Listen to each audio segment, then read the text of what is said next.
In today's video, I'm going to teach you how to get your user ID in Zoho CRM. This process is quick and straightforward, but it's an important piece of information to have on hand when you're navigating through Zoho's platform or integrating it with other tools. So, let's jump right into it. First things first, you need to log into your Zoho CRM account. If you're already familiar with the Zoho login process, just go ahead and enter your credentials on their homepage. If this is your first time, simply head over to the Zoho website, where you'll find the login button prominently displayed. Clicking this will take you to the login screen where you can enter your email and password. Once you're in, you should find yourself on the Zoho CRM dashboard. Now, direct your attention to the bottom left corner of the screen. This is where your profile picture is located.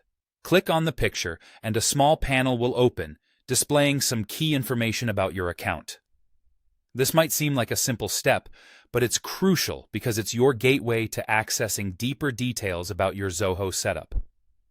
On this panel, you'll find a few pieces of information highlighted. Right at the top, you'll see your organization name and the corresponding org ID. These are useful identifiers for your organization within the Zoho system, but what we're really here for is located just a little further down. Beneath your registered name or email, you should see a long numeric string displayed. This is your CRM user ID. It's important to note that this ID is specifically your CRM user ID and not your Zoho Universal ID, often referred to as ZUID. Your CRM user ID is unique to this specific Zoho CRM account and will vary if you work with multiple organizations.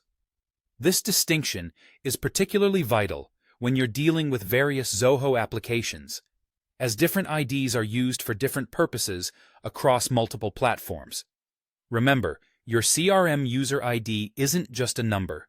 It's the key that helps to uniquely identify your account within the vast Zoho ecosystem. If you're looking to integrate your Zoho CRM with other applications or services, this is the ID that you'll often be asked for.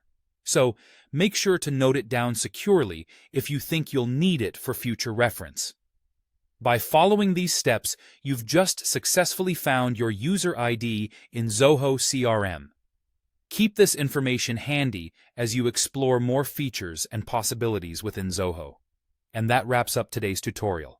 Thank you for watching, and if you have any questions, feel free to reach out or leave a comment.